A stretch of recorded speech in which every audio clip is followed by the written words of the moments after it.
오늘 주시는 하나님의 말씀은 요한 1서 2장 1절에서 6절까지 말씀입니다. 요한 1서 2장 1절에서 6절까지 말씀입니다. 이제 요한 1서 우리 묵상 들어갔습니다. 주말의 말씀이 우리 2장 말씀이죠. 2장 1절부터 같이 6절까지 읽겠습니다. 나의 자녀들아, 내가 이것을 너희에게 쓰면 너희로 죄를 범하지 않게 하려 함이라. 만일 누가 죄를 범하여도 아버지 앞에서 우리에게 대언자가 있으니 곧 의로우신 예수 그리스도시라. 그는 우리 죄를 위한 화목 제물이니 우리만 위할 뿐 아니요 온 세상의 죄를 위하심이라. 우리가 그의 계명을 지키면 이로써 우리가 그를 아는 줄로 알 것이요 그를 아노라 하고 그의 계명을 지키지 아니하는 자는 거짓말하는 자요 진리가 그 속에 있지 아니하되 누구든지 그의 말씀을 지키는 자는 하나님의 사랑이 참으로 그 속에서 온전하게 되었나니 이로써 우리가 그의 안에 있는 줄을 아노라. 그의 안에 산다고 하는 자는 그가 행하시는 대로 자기도 행할지니라. 아멘. 오늘 하나님 주시는 말씀의 제목은 화목 제물로 오신 예수 그리스도라는 제목으로 같이 은혜를 나누겠습니다. 화목 제물로 예수 그리스도가 이 땅에 오셨습니다. 오늘 본문의 말씀은 우리 요한 1서의 말씀이에요. 2장을 중심으로 해서 같이 은혜를 나눌 것입니다. 그런데 이 기록은 누가 했느냐면 사도 요한이 기록을 했어요. 사도 요한은 이 요한 1, 2, 3서뿐 아니라 요한계시록, 요한복음 이런 말씀들을 성령의 감동으로 받아서 기록을 하셨습니다. 요한계시록까지 기록하신 사도 요한은 하늘을 보고 맨 마지막 일어날 모든 일들을 다 하나님이 알려주었어요. 영안이 활짝 다 열리고 영의 세계, 미래, 마침내 새 하늘과 새 땅이 도래되어서 영원한 하나님의 나라에 들어갈 그 모든 것까지 다 보신 분이죠. 그런데 이 사도 바울의 별칭이 있어요. 사랑의 사도이다 하는 별칭이 있습니다. 이 사도 요한이 말씀을 전하면 항상 주님의 사랑의 말씀을 전해요. 그랬더니 이제 성도님들이 맨날 주님의 사랑, 사랑 얘기만 하냐, 설교를 이렇게 얘기했을 때 그 사도 요한은 그렇게 말씀을 하셨대요. 그리스도의 교회는 사랑으로 시작됐고 사랑만 있으면 죄를 짓지 않는다. 그러니 사랑을 얘기하지 않을 수가 없는 거죠. 저도 성경 말씀을 많이 읽잖아요. 처음에는 성경이 굉장히 방대한 말씀을 보였는데 점점 계속 많이 읽다 보니까 축약돼서 서로 사랑하라 새 계명이 결국 이것이 핵심이구나를 저도 알게 돼요. 그래서 저도 사실 저는 사랑의 사도라라고 저도 생각을 하면서 사랑을 전해요. 사랑이 있으면 천국이 임하거든요. 하나님은 사랑이시다 했습니다. 하나님이 있는 곳에 사랑이 있고요. 그 하나님이 계신 곳에 천국이 있어요. 여러분 안에 하나님을 향한 사랑, 이웃을 향한 사랑이 있다면 하나님과 함께하는 것이고 그것이 천국, 여러분의 마음의 천국이 되고 그 천국이 이웃들에게, 가족들에게 임하여서 한 사람의 천국이 가정의 천국으로 회복되게 될 줄 믿습니다. 결국 오늘 하나님은 다시 요한 1서 2장의 말씀을 통하여서 우리에게 화목제물로 오신 그 하나님, 그 사랑을 다시 말씀하시는 거예요. 결국 성경은 하나님이 세상을 사랑하셔서 이렇게 창조하셨고, 그래서 첫 번째 아담을 창조하셨고 사랑 이야기로 시작해요. 그래서 보시기에 너무 좋았다, 너무 기뻤다 말씀하십니다. 그런데 그 첫 번째 사람이 하나님을 사랑하지 않고 그러고 하나님의 말씀을 버렸죠. 그래서 죄가 들어왔다. 결국 이 성경 말씀은요, 사랑, 죄, 그 말씀인 거예요. 그래서 하나님은 다시 그 사랑하며 살아야 돼. 그런데 첫 번째 아들 가인이 시작해서 동생을 사랑해야 되는데 사랑하지 않죠.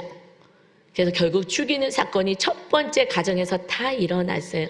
이 세상에 결국 우리는 사랑으로 다시 회복돼야 돼. 끝까지 용서해야 돼.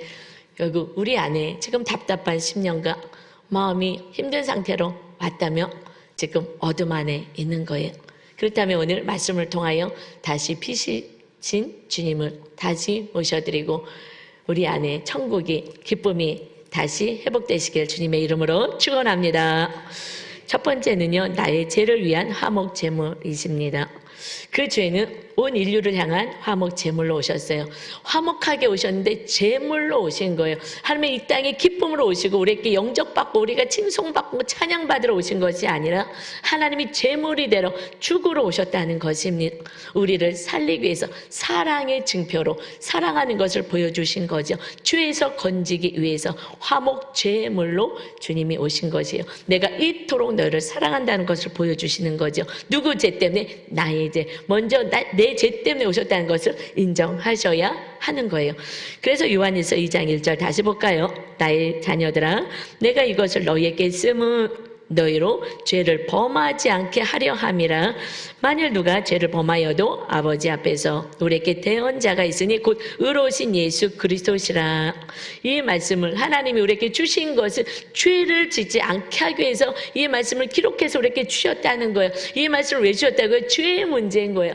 죄 짓지 말라고 주셨다는 거예요. 그러나 혹시 너희가 또 연약하여 죄를 짓는다면 대언자 예수 그리스도가 계시다.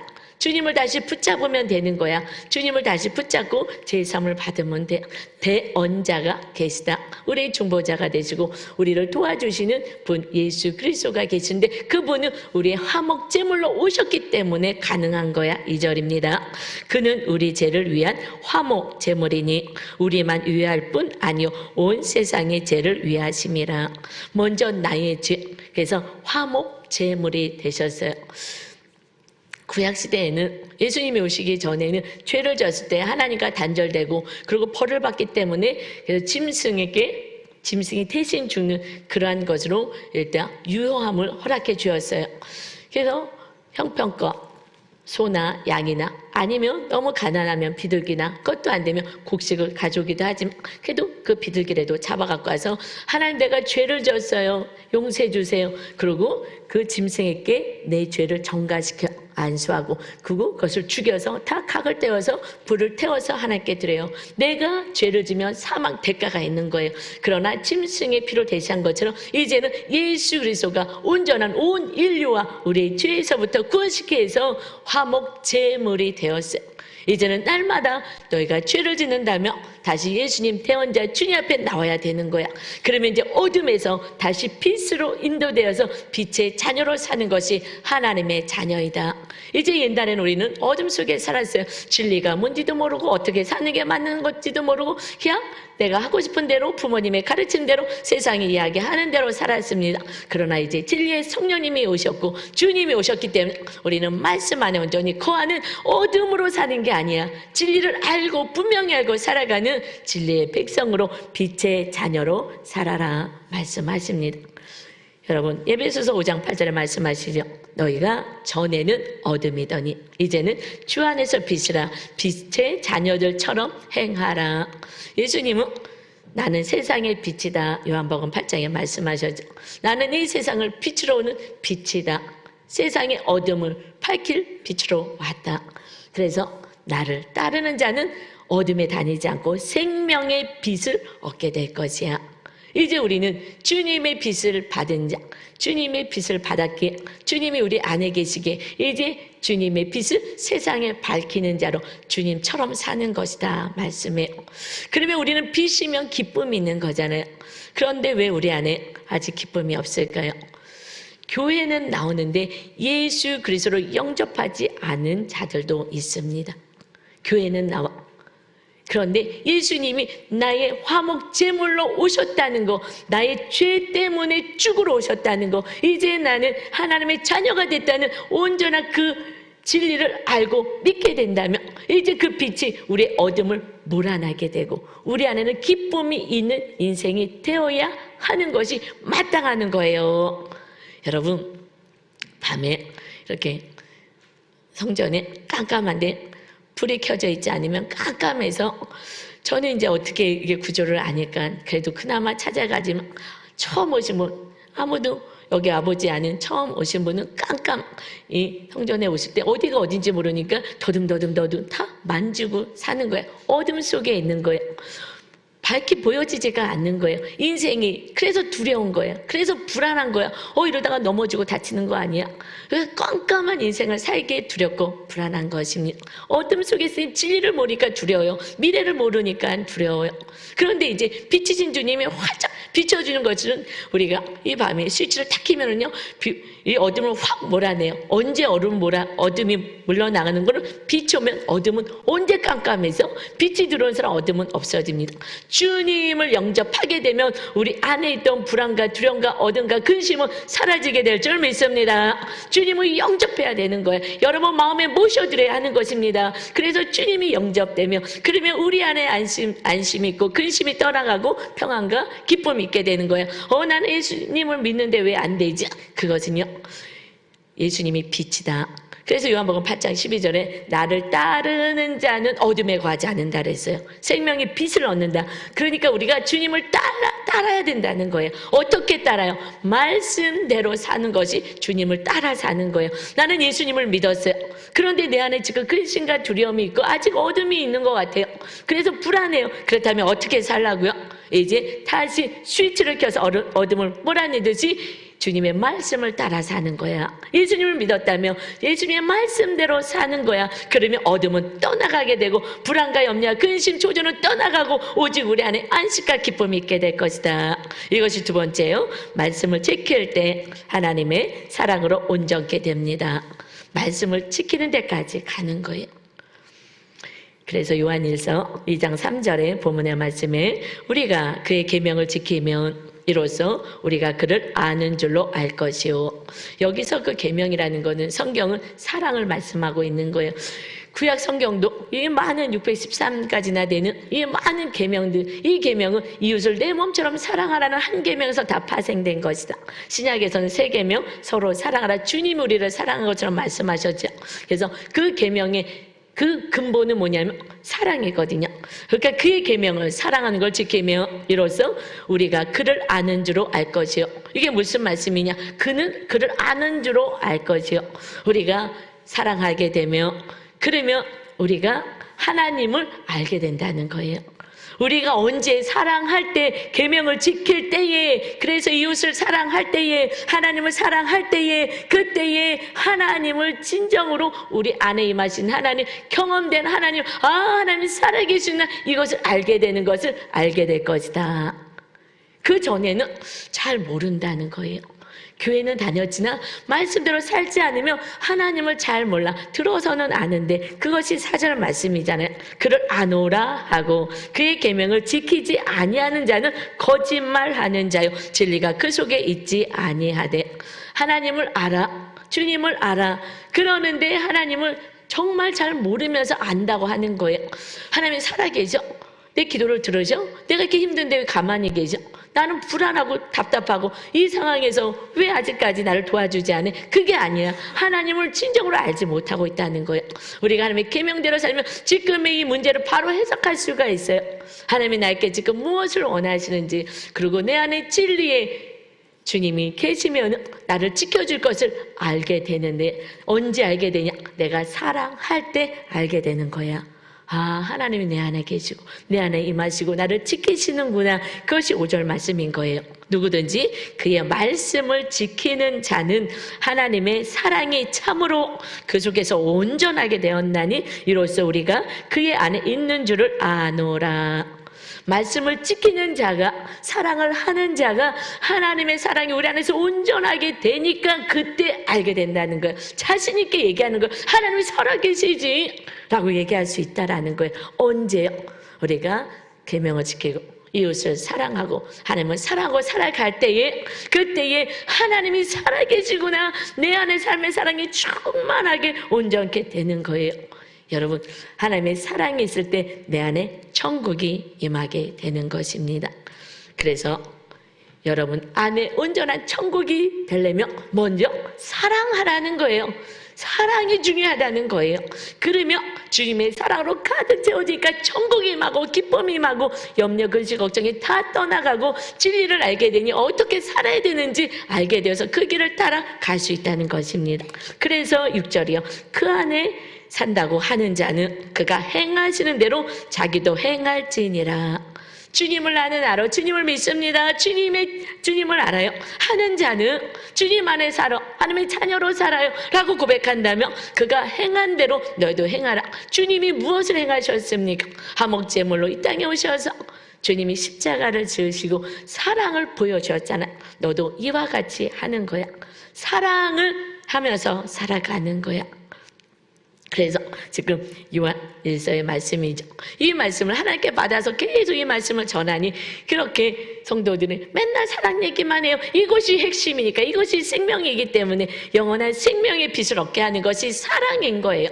그렇기 때문에 이 문제가 해결이 되지 않으면 우리는 어둠 속에 있을 수밖에 없다는 것입니다. 요한일서 2장 9절입니다. 같이 읽어볼까요? 빛 가운데 있다 하면서 그 형제를 미워하는 자는 지금까지 어둠에 있는 자요. 여러분이 구원 받았습니까? 하나님의 자녀가 되었습니까? 난 하나님을 알아. 그런데 나는 아직까지 누군가를 미워한다면 나는 답답하고 상한 심령으로 그러고 살아가고 있다는 거예요. 내 안에 어둠 속에 있는 거야. 무엇하며? 사업이 망했을 때, 뭐가 잘못됐을 때 우리가 어둠 속에 있다고요? 사람을 미워하며. 결국 마귀는요, 미움을 주고 싸움을 갖게 하고 분열을 시키고 첫 번째 가정에서. 그래서 하나님 말씀 사랑으로 행하지 않을 때에 그 가정이 다 깨어진 거죠. 마귀는요, 한 사람 범죄를 통하여서 가정을 깨트리는 거예요. 공동체를 깨트리는 거예요. 그래서 더 큰 어둠 속에 빠지게 만드는 것입니다. 여러분, 그래서 우리가 지금 누군가 미워하는 사람이 있으면 여러분 마음에는 어둠일 거예요. 답답할 거예요. 상한 심령일 것입니다. 그리고 인생을 어떻게 살아야 되지 잘 모르실 거예요. 이것이 성경에 그대로 기록되어 있는 것입니다. 그리고 어떻게 사는지도 모르고 헤매고 장님처럼 살아가고 있다고 합니다. 11절이요. 그의 형제를 미워하는 자는 어둠에 있고 또 어둠에 행하며 갈 곳을 알지 못하나니 이는 그 어둠이 그의 눈을 멀게 하였음이라. 하나님이 계시면 빛이 되어서 다 보이잖아. 여러분 잘 보이잖아. 밤에 여러분이 앉아있어도 다 보여요. 멀리 다 보여요. 그러나 이 밤중에 여러분 다 앉아있어도 불이 켜져 있지 않는다면 누가 앉아있는지도 모르는 거야. 그리고 누구하고 어떻게 살아야 되는지도 모르고 그냥 깜깜하게 헤매고 산다는 거예요. 내가 어떻게 살아야 되는지 모르고 살아요. 여러분 미래, 여러분의 자녀가 어떻게 살아야 될지, 어떤 일이 일어날지 여러분 아십니까? 그러나 빛 가운데서 하나님이 다 조명하며 여러분의 미래까지 하나님이 극명하게 보여지는 그런 인생을 산다는 것입니다. 그런데 우리는 소경같이 산다는 거예요. 왜요? 미움 때문인 거예요. 제가 늘 기도하고 제일 싸우는 것은요, 미워하는 사람이 없게 해달라고. 누군가가 미움이 살짝 섭섭이가 들어오고 미움이 좀 싹틀려 그러면 그거랑 싸우는 거예요. 제가 기도하는 첫 번째는 그거와 싸우는 거예요. 내 안에 미움이 들어오면 저는 이제 어두워져서 깜깜하고 천국도 빼앗기고 살 맛도 안 나고 그냥 이 사람도 싫고 저 사람 싫고 이 미움이 점점 확대되어 가더라고요. 그래서 싸우는 것은 내 안에 사랑으로만 채우리라, 주님으로만 채우리라, 주님 말씀으로만 채우리라, 주님 빛 대신 주님만 모셔서 나는 죽고 주님이 나의 삶을 이끌어가는 인생을 살리라. 첫 번째 싸움은요, 미워하는 사람 내 안에서 뽑아내는 거예요. 용서하게 해달라고, 사랑하게 해달라고, 이것을 제가 기도하는 것입니다. 그래서 주님은 말씀하셔요. 너희가 십자가 지는 인생을 살아야 그 미워하는 사람을 용서할 수가 있어. 내가 십자가 진 것처럼 너희도 십자가를 져야 되는 거야. 그런데 우리는 십자가는 너무 어렵다고 생각해요. 지기 싫다고 생각해요. 그것이 누가복음 9장 23절이죠. 또 물에게 이르실 때 아무든지 나를 따라오려거든 자기를 부인하고 날마다 제 십자가를 지고 나를 따를 것이니라. 여러분, 주님을 따르는 자가 어둠에 다니자고 생명의 빛을 얻게 될 것이야. 내가 십자가를 져서 주님의 십자가가 우리를 구원에 이르게 했습니다. 우리가 지는 십자가가 이웃을 구원시키는 거예요. 그런데 여러분, 십자가가 왜 무겁죠? 아니, 십자가가 왜 힘들다고 생각하죠? 주님이 다 화목 제물로 다 지신 십자가예요. 우리는 자기의 십자가가 있는 거예요. 주님이 지신 어마어마한 십자가가 아닌 거예요. 자기 몫의 십자가가 있습니다. 그런데 그것이 왜 어렵다 그러냐? 나무가 무거워서 질질 끌까봐 그래서 그런가요? 아닌 거예요. 우리는 다 감당할 수 있어요. 문제는 그게 그렇게 힘들다고 느껴지는 것은 자기를 부인하고 라고 나오죠. 자기를 부인하고 날마다 자기 23절 다시 한번 보여주세요. 주님을 따라오는 자, 빛에 거하는 자는 자기를 부인하고 날마다 자기의 십자가를 지는 거야. 날마다 자기의 십자가를 지고 하나님이 우리에게 주신 십자가, 자기의 십자가가 있는 거야. 주님이 주신 십자가 어마어마 무서운 거 말고요. 이것은 나를 부인할 때 가능해. 그런데 내 십자가가 너무 무거워. 언제까지 나만 이렇게 살아야 돼? 하고 너무 힘들고 지쳐요. 이 십자가 내려놓고 싶어요 하는 생각들이 있을 때에 그것은요, 나를 부인하지 않아서 그래요. 제일 힘든 게요, 나를 부인하기가 쉽지가 않아요. 그러니까 권리를 포기해야 되는 거거든요. 내가 누릴 권리, 남편으로서, 아내로서, 부모로서 이렇게 우리가 누려야 될 권리가 있잖아. 사장님으로서 이거 해야 되는데 함부로 대하고 이런 것에 대해서 막 억울하게 하고 이것을 참아낼 수가 없는 거. 나를 부인해야 되는데, 그런데 예수님이, 하나님이 인간의 몸을 입고 오셔서 하나님이 신이신 것을 부인하고 내려오시는 그 사건이 어려운 거예요. 내가 있는 권리, 누릴 권리, 그 자리에서 내려오는 것이 힘들어서 십자가를 지기 싫다고 하는 거예요. 십자가를 지는 것은요, 내 권리를 포기하는 거. 이것이 십자가를 지는 것입니다. 그런데 이게 어렵게 느껴져요. 그러나 그것을 할 때만이 구원의 역사가 내 안에 천국이 임하고 나를 통하여서 빛인 주님이 내 안에 들어와서 이웃을 살리게 되는 것입니다. 여러분, 이웃을 변화시킬 수가 없어요. 나도 변화가 안 되는데 이웃을 어떻게 변화시켜요? 그런데 언제 변화됩니까? 내 안에 빛으로 오신 주님만이 계시며 그 주님의 빛이 그에게도 비춰질 때 어둠이 떠나가고 그가 구원의 역사와 바른 진리 가운데 오게 될 줄 믿습니다. 우리의 노력과 힘으로는 안 되는 거예요. 싸움만 있을 뿐인 거예요. 어떻게 해요? 내가 더 많이 죽고 내 안에 주님을 모시고 오직 주님의 빛이 비춰질 때에 그때에 그들도 그 빛을 보고 그리고 어둠이 떠나가게 되는 것입니다. 그러니 너희가 십자가를 져야 돼. 그래서 너희 자녀가 진정한 하나님을 만나고 너희 사랑하는 자녀들 또 형제, 이웃, 부모가 주님을 만날 수 있는 것은, 진리 가운데 살아갈 수 있는 천국의 삶을 살 수 있는 것은 우리 안에 주님을 모시는 거예요. 이렇게 사는 것이 사도 바울 아니었겠습니까? 사도 바울 늘 고백하잖아요. 나는 죽고 내 안에 오직 주님만이 살아계십니다. 그래서 그는 주님만을 자랑하는 거예요. 이것이 갈라디아서 6장 14절에 말씀하십니다. 사도 바울의 고백이에요.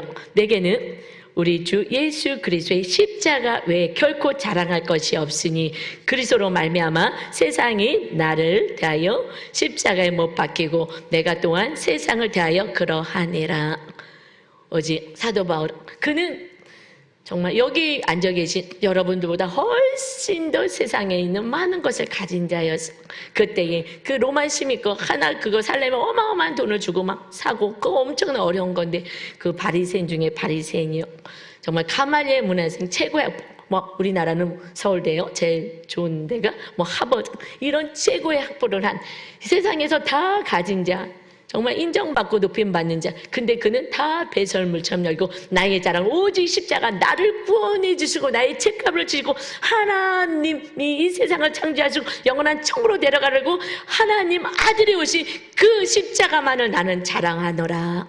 그리고 주님만을 자랑하는 삶을 살았어요. 여러분, 그럴 때에 우리는 사람하고 관계가 사랑의 관계가 되는 거예요. 그래서 세 번째 중요한 거예요.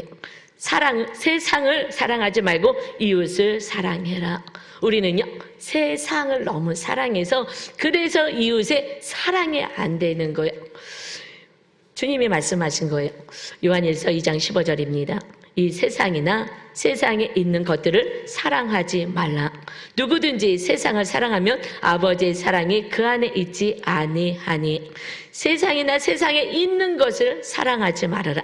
이것은 세상에 있는, 이곳에는 하나님 아버지의 사랑이 없어. 이것을 사랑하지 마라. 그리고 16절이요. 이는 세상에 있는 모든 것이 육신의 정욕과 한목의 정욕과 이생의 자랑이야. 다 아버지로부터 온 것이 아니야. 세상으로부터 온 것이다. 그런데 우리는 다 이것을 사랑해요. 이것이 뭐예요? 육신의 정욕이 무엇입니까? 내가 하고 싶은 대로 우리는 살고 싶은 거예요. 육신의 정욕. 그래서 쾌락, 음락, 도박, 게임 이런 거 중독으로 가는 거예요. 내가 하고 싶은 대로 사는 거예요. 이것 때문에 싸우잖아요. 부모와 자녀가 왜 싸워요? 배우자가 왜 싸워요? 제가 전에 상담할 때에 어떤 분이, 성도님이 아니라 외부에서 어떤 분이 쉼터하면서 이렇게 상담소를 같이 했었는데 전에 그렇게 와요. 결혼을 했는데 이 남편이 신혼부부인데 저는 이제 그때 알아서 게임을 밤새 뭘 틀어놔야 된대요. 그래서 점수가 뭐가 올라가야 된대요. 자기는 빛이 눈에 비치면 잠을 못 자는데 그런데 이걸 틀어놓고 밤새 그 빛을 비치니 잘 수가 없다고 이 아내가 이 남편을 그 게임을 끊지 않으면 자기는 이혼하겠다고 온 거예요. 아, 이렇게 젊은 사람들이 이렇게 사는구나. 그때 제가 좀 알게 되었어요. 그러니까 이걸 어떻게 변화시키겠냐고요. 이 게임에 빠져서 자기가 하고 싶은 대로 이것 때문에 용서할 수 없고 사랑할 수 없고 헤어지고 싶은 거. 결국 그것 때문에. 그래서 내가 육신의 정욕, 또 안목의 정욕, 보고 있으면 다 갖고 싶잖아요. 남의 아내도 이쁘면 빼앗고 싶고 남의 남편도 이쁘면 빼앗고 싶고 그래서 꼬셔갖고 바람피고 싶고 이것이 남의 물건도 빼앗고 싶고 남이 가지면 그거 안 사준다고 엄마한테 화를 내고 아빠한테 화를 내고 남편한테 화내고 이런 거 남들은 다 가져도 이거 하나 못 사주냐 명품 그까지 백 하나 못 사주냐 싸우고 이게 내가 지금 육신의 안목의 정욕 때문에 싸우는 거라고요. 이것 때문에 미워하기 시작하는 거잖아요. 이 세상의 것도 여기 빼앗기면 안 돼. 나중에는요. 또 세 번째는 이생의 자랑이잖아요. 내가 되고 싶은 것 때문에 싸워요. 내가 뭔가가 성취하고 싶은데 이게 안 되니까 너 때문에 안 되는 거야. 너가 나를 밀어줬으면 잘 텐데 부모가 나를 끝까지 밀어주지 않으니까 내가 이렇게 공부를 잘하지 못하고 이렇게 뒷바라질 안 해줄까 나는 요 모양 요 꼴로 사는 거야. 그리고 부모를 원망하는 그런 자녀들이 얼마나 많은지 아십니까? 이 남편 때문에 내가 이 꼴로 사는 거야. 이러면서 내가 되고 싶은 나의 모습대로 되지 않은 것 때문에 싸우는 거야. 그러나 이 세상도 금방 지나가는 거예요. 이런 거 헛된 것 때문에 싸우지 말아라. 이것이 오늘 요한에서 2장 17절 말씀이죠. 이 세상도 그 정욕도 지나가되 오직 하나님의 뜻을 행하는 자는 영원히 거하느니라. 그래서 사도 바울처럼 내가 가지고 다 가져서도 이까짓 게 뭐야 잠깐 있는 건데 나에게 온전한 생명 영원한 나라를 주신 그 주님을 자랑해서 나를 통하여서 죽어가는 많은 영혼들을 살려야지. 이것이 하나님의 꿈이고 소망인 줄 믿습니다. 이제 우리가 어떻게 살아가야 돼? 주님이 화목제물로 오셔서 우리 죄를 씻고 우리가 구원받은 하나님의 자녀 빛의 자녀가 되었습니다. 그러면 이제 너희도 이와 같이 화목의 직분을 가지고 살아라. 우리에게는 화목의 직분, 사랑을 실천하는 화목의 직분이 있습니다. 하나님과 이웃을 화목해 하는 전도를 통해서 또한 내가 이웃과 화목해 하는 사랑의 사도의 삶을 살아야 되죠. 이것이 고린도후서 5장 18절입니다. 모든 것이 하나님께로서 났으며 그가 그리스도로 말미암아 우리를 자기와 화목하게 하시고 또 우리에게 화목하게 하는 직분을 주셨으니 우리에게는 화목케 하는 직분을 받았어요. 이 세상 살지만 우리 영적인 직분은 화목케 하는 직분이 있습니다. 주님이 그 사명을 감당해서 이 땅에 화목의 제물로 오신 것처럼 이제 그 은혜를 입은 자는 화목의 직분을 가지고 있습니다. 19절이요. 곧 그리스도께서 하나님께서 그리스도 안에서 안에 계시사 세상을 자기와 화목하게 하시며 그들의 죄를 그들에게 돌리지 아니하시고 화목하게 하는 말씀을 우리에게 부탁하셨느니라. 여기서 핵심이 있습니다. 우리가 왜 이웃을 용서가 되지 않습니까? 그것은요, 그들의 죄를 그들에게 돌리기 때문에 그래요. 그리고 정죄하는 거야. 너 때문에 이렇게 된 거야. 너 때문에 힘드는 거야. 너 때문에 이런 일이 생긴 거야. 하고 그들의 죄를, 그들이 잘못할 수는 있죠.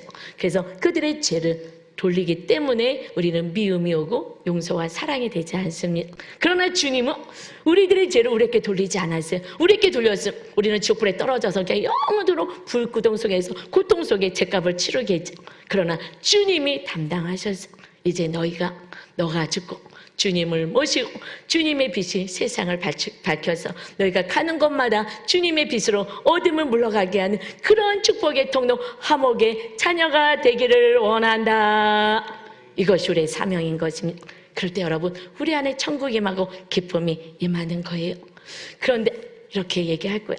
목사님 살아보세요. 정말 속을 썩이는 자녀도 지긋지긋하고요. 그 배우자도요 정말 징글징글합니다. 근데 사실 제가 여러분의 상황들을 다 알잖아요. 정말 힘들겠다. 어떻게 용서하지? 저걸 어떻게 이겨내지? 인간의 힘으로 어떻게 하겠어요? 못해요. 그래서 성령 하나님을 보내신 줄 믿습니다. 우리의 힘으로 할 수 없어요. 제가 여론을 봐도 못하고요. 저도 못해요. 그러나 성령 하나님이 오셨기 때문에만 가능한 거예요. 그래서 요한복음 14장 16절입니다. 내가 아버지께 구하겠으니, 주님이 말씀하시는 거예요. 내가 아버지께 구하겠으니 그가 또 다른 보혜사를 너희에게 주사 영원토록 너희와 함께 있게 하리니, 다른 보혜사를 보내주시겠다는 거예요. 여기서 이 다른 보혜사는요, 오늘 요한일서 2장 1절에 대언자가 오셔서 예수 그리스도가 대언자가 되어주셔서 우리 화목제물 오셨다 2장 1절에 말씀하고 있죠. 그 대언자가 이 똑같은 언어를 사용해요. 파라클레토스, 이것은 성령님을 의미하는데, 그 2장 1절에 대언자가 오시니 날마다 예수 앞에 나와서 회개하는 자가 되어라. 이 말씀과 지금 여기서 말씀하는 다른 보혜사, 똑같은 파라클레토스 성령님, 우리를 도와주시는 분을 의미하는 거예요.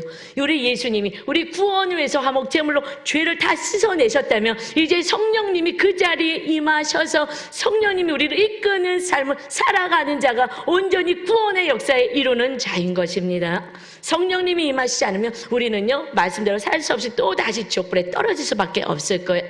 그래서 날마다 우리가 구해야 되는 것은 성령님 도와주세요. 제가 기도하는 건 성령님 도와주세요. 성령님 도와주세요. 내 힘으로 할 수 없어요. 성령님 도와주세요. 그럴 때 성령님의 강력한 능력이 임하여서 다시 빛이 우리 안에 들어와서 우리 안에 하나님의 능력으로 이 모든 일들을 행하며 살 수 있게 되는 줄 믿습니다. 여러분, 성령님의 시대인 거예요. 성령님의 능력의 하나님이 우리 안에 임하셔서 우리를 지키고 돌보고 책임지고 모든 미래를 책임지겠다고 약속하신 것입니다. 근데 거기에 핵심은 사랑이라는 거예요. 그래서 마귀는 끊임없이 미움을 주는 거예요. 어떤 사건이 있어. 그런데 그 사건 속에서는 항상 미움을 동반하게 만들어요. 그 사건이 해결하지 못하도록, 그래서 어둠으로 가려서 어떤 길이 찔린지 모르고 살게 만드는 것입니다. 그런데 오늘 이 지금 요한복음 14장 16절 보혜사, 다른 성령, 다른 보혜사, 이것은 같은 종류이지만 다르다. 그래서 예수님이신 성령님이 오신 거잖아요. 그 바로 윗절에 여러분 이 말씀이 있어요. 제가 이 말씀을 읽고 춤을 추고 기뻐했던 때가 기억나요. 여러분도 기뻤으면 좋겠어요. 14절 한번 읽어볼까요? 요한복음 14장 14절입니다. 이것이 아까 16절 말씀이에요. 성령님 오시는 거. 그 14절에 무슨 말씀이냐면, 내 이름으로 무엇이든지 내게 구하면 내가 행하리라. 예수 그리스도의 이름으로, 이제는 예수님을 영접한 자, 예수님의 이름으로 무엇이든지 하나님께 구하면 내가 행하리라. 여러분, 우리는요, 예수 그리스도의 이름을 붙잡고 사는 자, 예수님의 은혜로 사는 자, 빛을 소유한 자로 사는 자는, 우리는요, 하나님께 무엇이든지 기도하면 응답받을 수 있는 하나님의 자녀인 줄 믿습니다. 이것이 너무 기뻐요. 전에는요, 이것만 달달달 외웠잖아요. 그래, 하나님 믿습니다. 기도하니 응답해 주세요. 그런데 중요한 건 그 다음 절이에요. 딱 붙어서 15절에 이어서 말씀하세요. 너희가 나를 사랑하면 나의 계명을 지키라. 너희 나에게 기도해, 내가 다 줄 거야 하고 요한복음 14장 14절에 말씀하시면서 그 다음에 너희가 나를 사랑한다면 내 계명을 지켜라. 근데 우리가 못 지키잖아요. 그래서 내가 성령님 보내준다 하고 다른 보혜사 성령님을 보내줘서 우리가 영원토록 함께 하시겠다고 말씀하시는 거예요.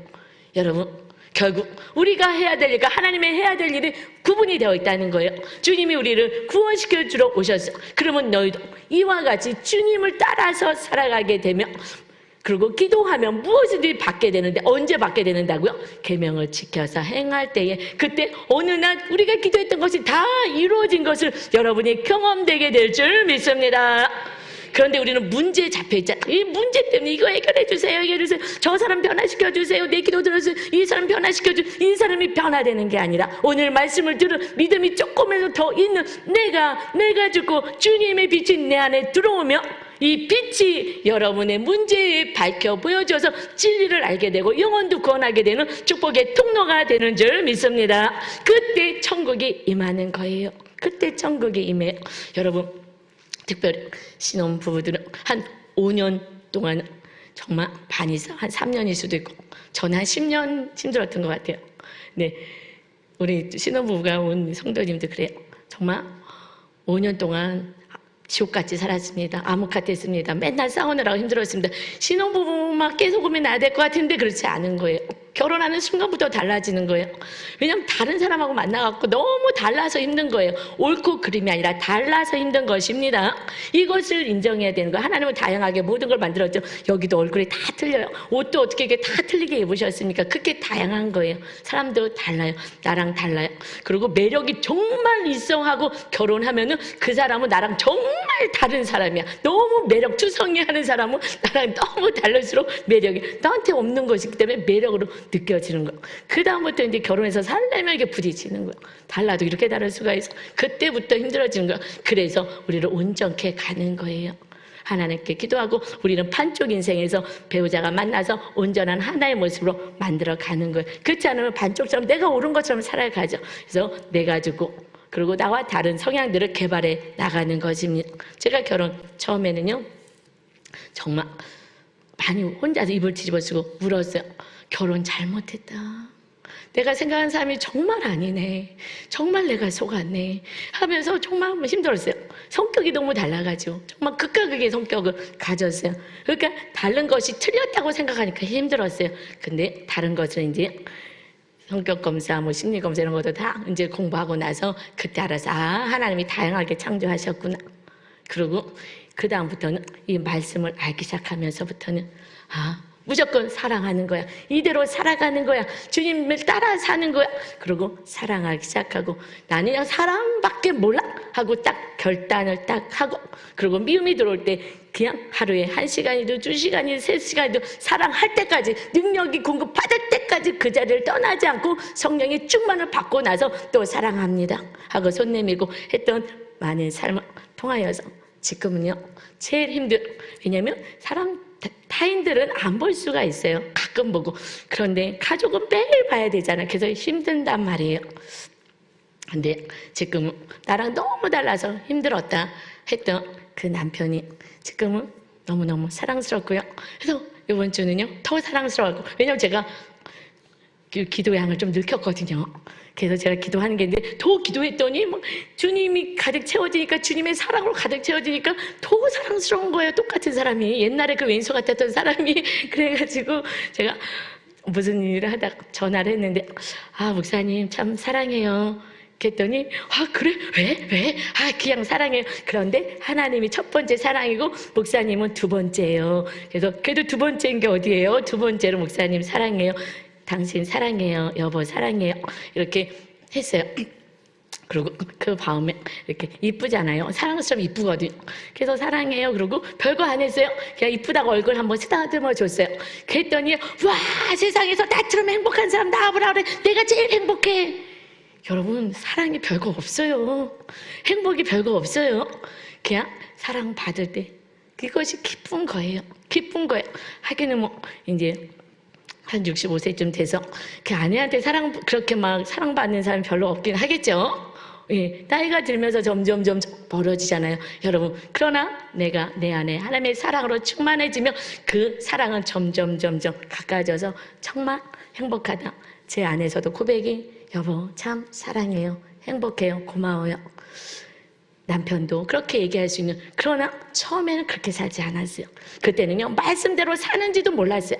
그리고 그냥 주시옵소서만 했어요. 맨날 뭐 물질도 주시고 이것도 주시고 저것도 주시고 그런데 그거 안 하면 너 때문에 안 되는 거라고 싸워대면서 살았던 수많은 인생이 너무 안타까운 거예요. 여러분의 삶을 제가 알잖아요. 가족들을 알잖아요. 그냥 참아라 목사님 얼마나 힘든지 알아. 그래 기도해자 막 제가 애걸복걸을 해요. 주님이 이게 말씀하시는 거예요. 사도 요한도요 끊임없이 얘기하는 거예요. 왜요? 그럴 때 우리 안에 천국이 임합니다. 그 삶은요 세상에 어떤 거하고는 비교할 수가 없어요. 세상에 주는 기쁨이 아니라 하늘의 기쁨, 주님의 기쁨이 오는 거예요. 그때에 여러분이 기도한 모든 것은 하나님이 알아서 공급해 주시는 진정한 하나님의 자녀의 삶을 살게 될 줄 믿습니다. 이것을 우리 회복합시다. 제가 회복했으면 여러분 다 회복해요. 제가 성격 검사 해드릴까요? 우리는 끝과 끝이 었다니까요. 정말 이렇게 다를 수가 있어.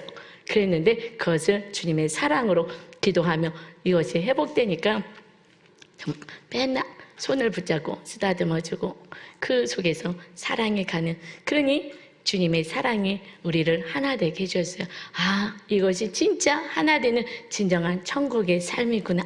여러분, 소망합니다. 오늘도 여러분의 가정들이 지금 위기 가운데, 답답한 가운데, 어둠 가운데 그렇게 있다면 여러분이 더 말씀으로 기도하여서 내 권리 포기하시고, 그리고 주님의 사랑이 가득 채워져서 그 사랑이 비춰져야만 아내도 남편도 자녀도 배우자도 아니 모든 이웃이 변화될 줄 믿습니다. 우리 빛의 자녀로 살아라 말씀하셨으니 우리도 빛의 자녀로 살겠습니다. 결단하며 성령님 도와주세요. 날마다 간구하시기를 주님의 이름으로 축원합니다. 그래서 날마다 우리 나와서 우리 간증하길 바랍니다. 우리 성령님 오셨습니다. 우리 찬양하며 이 시간 성령님 가득 채워달라고, 성령님 임재해달라고 우리 기도하게 찬양하며 기도합니다.